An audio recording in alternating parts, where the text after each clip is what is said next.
समय का उपयोग एक प्रेरक कहानी। एक नगर था। उस नगर में ऐसी प्रथा थी कि 5 वर्ष पूरा हो जाने पर उस नगर के राजा को गद्दी से उतार दिया जाता था और नए राजा को बैठाया जाता था। पुराने राजा को नाव में बैठाकर नदी पार भीषण वन में अकेला छोड़ दिया जाता था। प्रति 5 वर्ष इस प्रकार होता था। यो कई मनुष्य राजा बने और समय पूरा हो जाने पर जंगल में जाकर दुख भोगने लगे। 5 वर्ष तक राज्य, सुख, भोग में वे इतने आसक्त रहते थे कि उन्हें 5 वर्ष बाद समय की क्या स्थिति होगी इसकी याद ही नहीं रहती थी और ना ही 5 वर्ष बाद के समय की अवस्था के लिए आज के समय का उपयोग करते थे।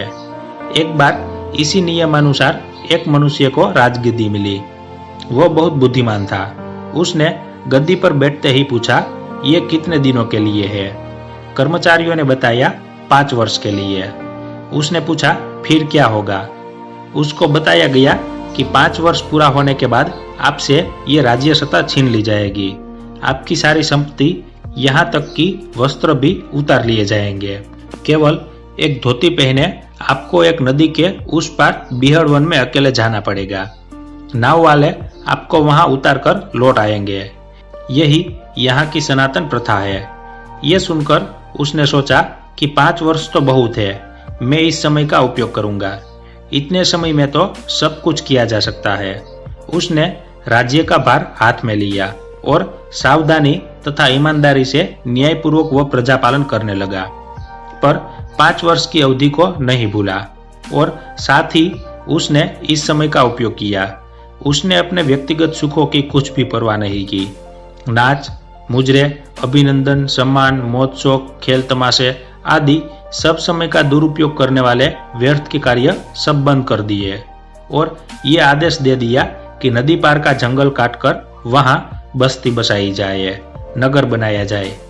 प्रचुर मात्रा में साधन सामग्री तथा काम करने वाले योग्य पुरुष वहां भेज दिए जाए और इस प्रकार उसने अपने समय का समुचित उपयोग कर 5 वर्ष पूरा होने के पहले वहां सब व्यवस्था ठीक प्रकार से करा दी। इस प्रकार आदेश देकर वो अपने काम संभालने लगा। राज्य सुख भोगने में उसने अपना समय नष्ट नहीं किया, अपितु समय का उपयोग किया और 5 वर्ष बाद उसे दुख भोगना न पड़े और सब सुख सुविधा बनी रहे, इसके लिए वो प्रयत्न करता रहा।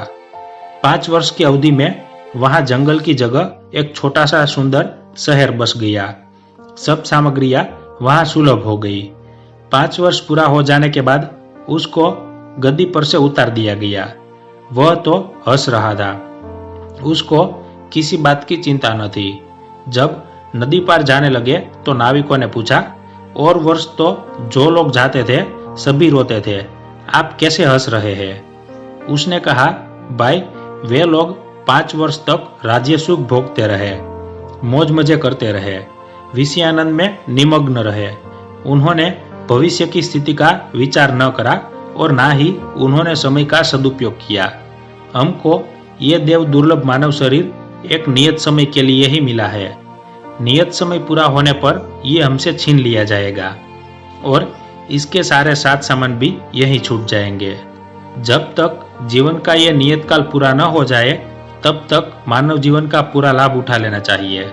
इस प्रकार इस कहानी से ये स्पष्ट है कि हमें अपने अच्छे भविष्य, कामयाबी, तरक्की, आर्थिक संपन्नता को प्राप्त करने के लिए आज के समय का बहुत ही सावधानीपूर्वक उपयोग करना चाहिए।